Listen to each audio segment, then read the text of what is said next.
नमस्कार। मैं डॉक्टर रश्मि चतुर्वेदी अपने YouTube चैनल संहिता आयुर्वेद में आपका स्वागत करती हूँ। दोस्तों, मौसम बदल रहा है और सर्दियाँ आ रही हैं। तो इस बदलते हुए मौसम में हमें अपने रहन-सहन और खान-पान में क्या-क्या बदलाव करने चाहिए, जिससे कि आने वाली सर्दियों में होने वाली हेल्थ प्रॉब्लम से हम लोग बचे रहें। इसी के बारे में आज हम अपने इस वीडियो में बात करने वाले हैं। और वीडियो के अंत में मैं आपको कुछ आयुर्वेदिक टिप्स भी बताऊंगी, जिनका प्रयोग करके आप सर्दियों में होने वाली हेल्थ प्रॉब्लम से अपनी रक्षा कर सकते हैं। तो दोस्तों, वीडियो को पूरा ज़रूर देखें और अगर अभी तक आपने हमारा चैनल सब्सक्राइब नहीं किया है तो इसे सब्सक्राइब ज़रूर करें, ताकि इस तरह के हेल्थ रिलेटेड इंफॉर्मेटिव वीडियोस लगातार आपको मिलते रहें। यत्र पिंडे तत्र ब्रह्मांडे, मतलब जो भी वातावरण में है वही हमारे शरीर में है। दोस्तों, ये आयुर्वेद का एक सिद्धांत है। आयुर्वेद के अनुसार हमारा जो शरीर है ये 3 दोषों से मिलकर बना है, वात, पित्त और कफ। जब ये तीनों दोष हमारे शरीर में साम्यावस्था में रहते हैं या बैलेंस स्टेट में रहते हैं तो हम हेल्दी रहते हैं। लेकिन अगर कभी भी इनमें से कोई एक दोष कम या ज़्यादा होता है तो ये हमें हेल्थ प्रॉब्लम्स दे सकता है। तो जब वातावरण में चेंजेस होते हैं या सीजन चेंज होता है तो इसके अनुसार हमारे शरीर में जो दोषों की स्थिति है वो भी चेंज होती है। और इसी की वजह से अगर हमने उसके मौसम के अनुसार अपना खान पान और रहन सहन में चेंजेस नहीं किए तो आने वाले मौसम में हमें कई सारी हेल्थ प्रॉब्लम्स का सामना करना पड़ सकता है। तो हम हर एक मौसम में किस तरह से स्वस्थ रहें, हमें पर्टिकुलर मौसम में कैसा खाना खाना है, कैसा रहन सहन अपनाना है, कितना सोना है, कितनी एक्सरसाइज करनी है, इस सभी के बारे में आयुर्वेद में आचार्यों ने बहुत डिटेल में बताया है। इसे आयुर्वेद में ऋतुचर्या कहा जाता है। ऋतु का मतलब है सीजन और चर्या का मतलब है जो हमें रूटीन फॉलो करना है उस सीजन में। तो अभी 15 नवंबर या फिर मिड नवंबर चल रहा है, तो मिड नवंबर से लेकर मिड जनवरी तक हेमंत ऋतु होती है और उसके बाद मिड जनवरी से लेकर मिड मार्च तक शिशिर ऋतु होती है। और हेमंत और शिशिर ऋतु ये दोनों विंटर सीजन में आते हैं। तो आज मैं इस वीडियो में आपको विंटर सीजन में या फिर हेमंत ऋतु और शिशिर ऋतु में हमें कैसी चर्या करनी है, क्या क्या रूल्स फॉलो करने हैं, इसके बारे में डिटेल में बताऊंगी। तो दोस्तों, इस सीज़न में जो हवा होती है वो बहुत ही ठंडी और ड्राई हो जाती है। तो इसकी वजह से हमें जो ड्राई स्किन की प्रॉब्लम या फिर पैरों की एड़ियों का फटना, स्किन का फटना, लिप्स का फटना, ये रूखी त्वचा की प्रॉब्लम शुरू हो जाती है। इसके अलावा जो हमारी मसल्स होती हैं वो भी कॉन्ट्रैक्ट होती हैं, जिससे कि हमारे बॉडी के टेम्परेचर को मेंटेन कर सकें। तो इसकी वजह से हमें शरीर में दर्द होना या जोड़ों में दर्द होना, ये प्रॉब्लम इस मौसम में शुरू हो जाती हैं। तो इस मौसम की जो चर्या आचार्यों ने बताई है उसमें जो सबसे इम्पॉर्टेंट चीज़ है वो बताया है अभ्यंग। अभ्यंग का मतलब है बॉडी मसाज। तो दोस्तों, इस मौसम में हमें क्या करना है, डेली अभ्यंग करना है। तो अब आप लोग कहेंगे अभ्यंग या बॉडी मसाज करने में तो बहुत टाइम लगता है और हमारा जो बिजी शेड्यूल है उसमें हम इतना टाइम कहाँ से निकालें कि हम डेली बॉडी मसाज करवा सकें। तो मुझे पता है आप ये लोग ज़रूर बोलेंगे, तो इसलिए पहले से ही मैंने आपके लिए एक इजी सॉल्यूशन निकाल के रखा है। तो आपको क्या करना है कि अगर आपके पास अभ्यंग करने का टाइम नहीं है तो कोई भी अपनी प्रकृति के अनुसार एक आयुर्वेदिक ऑयल चूज कर लीजिए, या फिर अगर आप नहीं जानते हैं कि आपको कौन सा आयुर्वेदिक ऑयल सूट करेगा तो आप सिंपल तिल का तेल भी ले सकते हैं।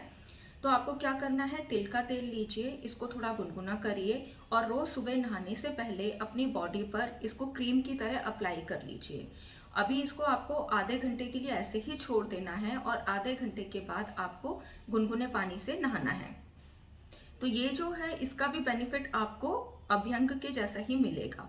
और फिर जैसे भी आपको टाइम मिलता है तो आप हफ्ते में एक बार या 15 दिन में एक बार आप प्रॉपर किसी पंचकर्मा सेंटर में जाकर या फिर अपने आप ही अभ्यंग कर सकते हैं। तो अगर आपके पास टाइम नहीं है कि ऑयल एप्लीकेशन आप डेली कर सकें तो आपको क्या करना है, अपने बॉडी में जितने भी जॉइंट्स हैं उन सभी पर सुबह नहाने से पहले आपको ऑयल एप्लीकेशन करनी है। अगर वो भी नहीं हो पाता है तो मैं आपको 5 जगह बताती हूँ जो कि रोज रात को सोने से पहले यहाँ पर आपको ऑयल एप्लीकेशन करनी है। तो ये जगह कौन कौन सी हैं? नंबर 1 अपना क्राउन एरिया। तो ये जो हमारा क्राउन एरिया है, यहाँ पर हमें रोज रात को सोने से पहले ऑयल एप्लीकेशन करनी है। तो आप कोई भी आयुर्वेदिक ऑयल भी ले सकते हैं, नहीं तो सिंपल तिल का तेल या फिर गाय का घी भी आप यूज कर सकते हैं। दूसरी जो जगह है वो है हमारे कान। तो दोनों कानों में आपको 2-2 बूंद या 3-3 बूंद तेल हल्का गुनगुना करके डालना है। इसके बाद तीसरी जगह है नाक। तो नाक के अंदर हमें गाय का घी 2-2 बूंद रोज रात को सोने से पहले, या फिर आप बादाम का तेल भी यूज कर सकते हैं। सोने से पहले आपको 2-2 बूंद बादाम का तेल या गाय का घी गुनगुना करके अपने दोनों नॉस्ट्रिल्स में डालना है। उसके बाद चौथी जगह है अम्बिलिकस। तो अम्बिलिकस पे भी रात को सोने से पहले आपको ऑयल अप्लाई करना है। और पांचवी जगह है हमारे पैरों के तलवे। तो हमारे पैरों के जो तलवे हैं उसमें हमारे बहुत सारे प्रेशर पॉइंट्स होते हैं। तो अगर हम रात को सोने से पहले यहाँ पर ऑयल एप्लीकेशन करते हैं तो ये पूरी तरह से हमारी बॉडी का तर्पण करता है और नींद भी हमें बहुत अच्छी आती है। तो दोस्तों, अगर आपके पास अभ्यंग करने का टाइम नहीं है तो मैंने उसका सॉल्यूशन भी आपको बता दिया है। कम से कम इन 5 जगह पर रोज रात को सोने से पहले आपको सर्दियों के मौसम में ऑयल एप्लीकेशन ज़रूर करना है। इसके बाद बात आती है खाने की, जो कि एक बहुत इम्पॉर्टेंट पॉइंट है कि हमें इस मौसम में कैसा खाना खाना है। तो दोस्तों, इस मौसम में हमारी जो जाठराग्नि होती है या फिर डाइजेस्टिव फायर जो होती है, वो बाहर ठंड की वजह से डाइजेस्टिव फायर हमारी बहुत अच्छी हो जाती है। तो इस मौसम में आप थोड़ा हैवी खाना खा सकते हैं। तो इसके अलावा आप मीठी चीज़ें जैसे गुड़ या गुड़ से बनी हुई चीज़ें, गन्ने के जूस से बनी हुई जो चीज़ें हैं जैसे कि खांड है, और इसके अलावा जो फ्राइड आइटम्स हैं वो भी आप थोड़े क्वांटिटी में, रेस्ट्रिक्टेड क्वांटिटी में ले सकते हैं। इस मौसम में हमें मधुर, अम्ल और लवण रस का सेवन जो रहता है वो हितकर रहता है। मधुर मतलब मीठा, लवण मतलब नमकीन और अम्ल मतलब खट्टा। तो जो इन तीनों रसों से ये जो 3 रस हैं, इसमें जो जो चीज़ों में ये रस होते हैं वो चीज़ें हम लोग इस मौसम में अगर खाएंगे तो हमारे लिए अच्छा रहेगा। इसके अलावा जो एक और बहुत अच्छी चीज़ है जो हमें इस मौसम में लेनी चाहिए वो है तिल। तो तिल जो है बहुत ही अच्छा रिच सोर्स है कैल्शियम का। इसके अलावा ये गर्म भी होता है और सर्दियों में खाने के लिए बहुत अच्छा होता है। तो आप तिल से बनी हुई लड्डू या गोंद से बने हुए लड्डू इस मौसम में खा सकते हैं। इसके अलावा आप लोग नट्स का भी प्रयोग कर सकते हैं, जैसे कि मूंगफली है, बादाम है, अखरोट है। वो आप इस सीजन में खाएंगे तो आपके लिए अच्छा रहेगा। तो इसीलिए हमारे जो ट्रेडिशन है उसमें इस मौसम में तिल गुड़ या तिल और गुड़ से बने हुए, मूंगफली से बने हुए गज्जक और भरवा पराठे जैसे कि मूली, गोभी और मेथी के पराठे, ये सब खाने का चलन है। अब आप लोग पूछेंगे कि इस मौसम में हमें सब्जियां और फल कौन कौन से लेने हैं। तो सब्जियां और फल खाने के लिए मैं आपको एक रूल बताऊंगी जो आप हमेशा आपको याद रखना है। Eat what ever is local and seasonal. तो जो आप जहाँ पर भी रहते हैं वहाँ के सीजन के अकॉर्डिंग जो सब्जियां और फल आ रहे हैं, और जो भी लोकल फल और सब्जियां आ रहे हैं, आपको उनका सेवन करना है। उसके लिए आपको सोचने की ज़रूरत ही नहीं है कि ये मुझे खाना है कि नहीं खाना। तो जो भी सीजनल और लोकल फ्रूट्स और वेजिटेबल्स हैं वो आप लोग यूज़ कर सकते हैं। तो इसका मैं एक एग्जांपल बताती हूँ। जैसे कि बहुत सारे लोग हैं वो कीवी लेते हैं, एवोकाडो जो एक फ्रूट है वो लेते हैं, लेकिन ये हमारा लोकल फ्रूट नहीं है। इसकी जगह पर आप लोग संतरा, अमरूद या फिर सेब, इनका सेवन कीजिए। तो ये आपका पॉकेट फ्रेंडली भी रहेंगे और आपकी हेल्थ के लिए भी अच्छे रहेंगे। तो जो भी सीजनल है और लोकल है वही आपको चूज करना है। इसके बाद बात आती है कि पानी हमें इस सीजन में कैसा लेना है। तो सर्दियों में पानी जो है हमें गुनगुना ही लेना है। तो जब भी आप पानी पिएं उसे हल्का गुनगुना करके ही पिएं और सिप सिप करके पिएं। तो ये हमारे बॉडी के टेम्परेचर के अकॉर्डिंग भी अच्छा रहेगा और हमें हेल्दी भी रखेगा। इसके बाद हमें क्या क्या चीज़ें नहीं खानी है इस मौसम में। तो इस मौसम में हमें जो तिक्त, कटु और कषाय, ये रस के जो फूड आइटम्स हैं वो हमें नहीं लेने, जैसे कि करेला है या फिर इसके अलावा जो आइसक्रीम है, कोल्ड ड्रिंक्स हैं, जंक फूड है, इन सब का सेवन हमें इस ऋतु में नहीं करना है। इसके बाद बात आती है कि हमें विहार कैसा करना है। तो विहार में सबसे पहले बात आती है एक्सरसाइज की। तो दोस्तों, इस सीजन में जो हमारा बॉडी का जो बल रहता है वो अच्छा होता है, तो हम इसमें एक्सरसाइज कर सकते हैं। लेकिन जितना हमारा स्टेमिना है उससे हमें आधे ही एक्सरसाइज करनी है। ओवर एक्सरसाइज हमें इस मौसम में नहीं करनी है, नहीं तो ये हमें हेल्थ प्रॉब्लम्स दे सकती है। तो आप कोई भी एक्सरसाइज अपने चॉइस के अकॉर्डिंग आप चूज कर सकते हैं, जैसे कि सिंपल वॉकिंग भी आप ले सकते हैं, जॉगिंग कर सकते हैं, सूर्य नमस्कार कर सकते हैं, प्राणायाम योगा कर सकते हैं। स्विमिंग इस मौसम में करना उतना एडवाइजेबल नहीं रहता है, क्योंकि ये थोड़ा ठंडा रहता है और ये आपकी बॉडी में वात और कफ दोनों को बढ़ा सकता है। तो इसके अलावा बाकी जो एक्सरसाइजेज हैं वो आप कुछ भी कर सकते हैं, लेकिन बाहर जाना थोड़ा अवॉइड करना चाहिए। ठंड में एकदम आपको बाहर नहीं जाना है, तो घर के अंदर ही थोड़ा गर्म एटमॉस्फेयर में आपको ये एक्सरसाइज करनी है। इसके बाद बात आती है कि हमें कपड़े कैसे पहनने हैं। तो दोस्तों, इस मौसम में अपनी बॉडी के अकॉर्डिंग आप जितना टॉलरेट कर सकते हैं उस हिसाब से आपको गर्म और ऊनी कपड़ों का यूज़ करना चाहिए। दूसरा, इस मौसम में हमें रात्रि जागरण बिल्कुल भी नहीं करना है। रात्रि जागरण का मतलब है लेट नाइट तक रात में जागना। तो इस मौसम में हमें रात में जागने से कई सारी हेल्थ प्रॉब्लम्स हो सकती हैं, इसलिए हमें रात्रि जागरण या लेट नाइट तक जागना नहीं है। उसके अलावा दिन में सोना भी सर्दियों में वर्ज्य बताया गया है। तो दिन में खाना खाने के बाद आप थोड़ा सा लेट सकते हैं, लेफ्ट हैंड साइड पर आपको लेटना है, लेकिन आपको सोना नहीं है। अगर आप दिन में सोएंगे तो ये भी आपको कुछ ना कुछ हेल्थ प्रॉब्लम्स आपको इससे हो सकती हैं।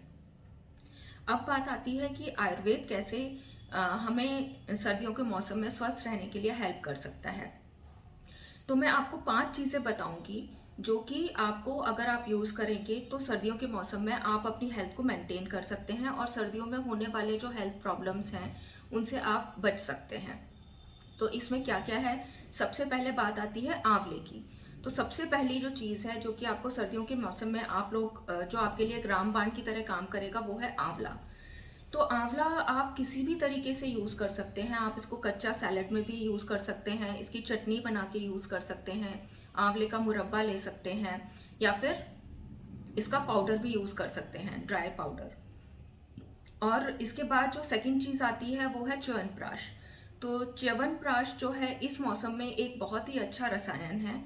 तो घर में जो भी कोई बच्चे, बूढ़े या जवान, जिस भी एज के लोग हैं, सभी च्यवनप्राश का सेवन सर्दियों के मौसम में कर सकते हैं। और ये बहुत ही अच्छा आपको जो सर्दी, खांसी, जुकाम, इन सब चीज़ों से आपको बचाए रखेगा। तीसरी चीज़ जो आती है वो है हल्दी वाला दूध। तो दोस्तों, मैंने अपने पिछले वीडियो में भी आपको बताया था कि हल्दी वाला दूध आपको कैसे बनाना है। अभी मैं फिर से आपको शॉर्ट में बता देती हूँ कि आपको क्या करना है कि 1 पार्ट दूध लेना है और आधा पार्ट पानी लेना है। कि जैसे अगर आपने 1 कप दूध लिया तो आधा कप पानी लेना है और इसको बॉईल करना है। तो इसमें या तो आपको कच्ची हल्दी ग्रेट करके डाल लेनी है या फिर आधी चम्मच हल्दी का पाउडर डाल लेना है, और इसमें चौथाई चम्मच आपको सौंठ या फिर ड्राई जिंजर का पाउडर डालना है। और इसको तब तक उबालना है जब तक कि ये 1 कप रह जाए। और फिर आप इसको थोड़ा सा घी मिलाकर या फिर थोड़ा सा खांड या गुड़ डालकर इसका सेवन कर सकते हैं। तो ये हल्दी वाला दूध भी सर्दियों में आपको बहुत अच्छी हेल्थ देगा और बहुत सारी हेल्थ प्रॉब्लम से बचाएगा। इसके बाद आता है त्रिफला। तो त्रिफला चूर्ण भी एक रसायन की तरह सर्दियों में काम करता है। तो त्रिफला आप डेली 1 चम्मच त्रिफला रात को सोते टाइम या फिर अर्ली मॉर्निंग एम्प्टी स्टमक आप ले सकते हैं। और जो एक 5वीं चीज़ जो कि बहुत अच्छा काम करती है सर्दियों में वो है तुलसी। तो तुलसी को आप अपनी चाय में डाल के यूज़ कर सकते हैं, या फिर बच्चों को तुलसी की ड्रॉप्स दे सकते हैं पानी में डालकर, और या फिर तुलसी का काढ़ा बनाकर भी पी सकते हैं। इसके अलावा अगर आपको सर्दी, खांसी या फिर जोड़ों में दर्द या इस टाइप की कोई प्रॉब्लम शुरू हो जाती है जो कि सर्दियों में होती हैं ज़्यादातर लोगों को, तो आप इसके लिए क्या क्या कर सकते हैं? तो आप सीतोपलादी चूर्ण, जो कि एक बहुत ही अच्छी रेमेडी है कोल्ड और कफ के लिए, तो सीतोपलादी चूर्ण को आप शहद में मिक्स करके आधा चम्मच दिन में 3 बार ले सकते हैं। अगर बच्चों को सर्दी खांसी की प्रॉब्लम है तो चौथाई चम्मच सीतोपलादी चूर्ण 1 से 2 ग्राम आप शहद में मिक्स करके उनको दिन में 2 से 3 बार तक दे सकते हैं। इसके अलावा आप थोड़े से गुनगुने पानी में नमक और 1 पिंच हल्दी डालकर उससे गरारे कर सकते हैं। स्टीम इन्हेलेशन आपको बहुत अच्छा काम करेगा, ये भी आप डेली कर सकते हैं। इसके अलावा कच्ची हल्दी और अदरक, 1 पीस कच्ची हल्दी का, 1 पीस अदरक का, इसको ग्रेट कर लीजिए, इसका जूस निकाल लीजिए और उसमें 8 से 10 तुलसी के पत्तों का जूस भी आपको ऐड करना है। और इसमें 1 पिंच ब्लैक पेपर का पाउडर डाल के शहद के साथ आपको दिन में 3 से 4 बार लेना है। तो ये भी आपको सर्दी खांसी अगर हो गई है तो बहुत अच्छा काम करेगा। तो दोस्तों आज के वीडियो में हमने देखा कि किस तरीके से क्या क्या चीज बदलाव करके आप अपने रहन सहन में बदलाव करके आप सर्दियों में आने वाली सर्दियों के मौसम में आप लोग हेल्दी रह सकते हैं। तो दोस्तों आयुर्वेद को अपनाइए, स्वस्थ रहिए और खुश रहिए। तो मिलती हूँ आपसे अपने अगले वीडियो में इसी तरह की कुछ हेल्थ टिप्स के साथ। नमस्कार।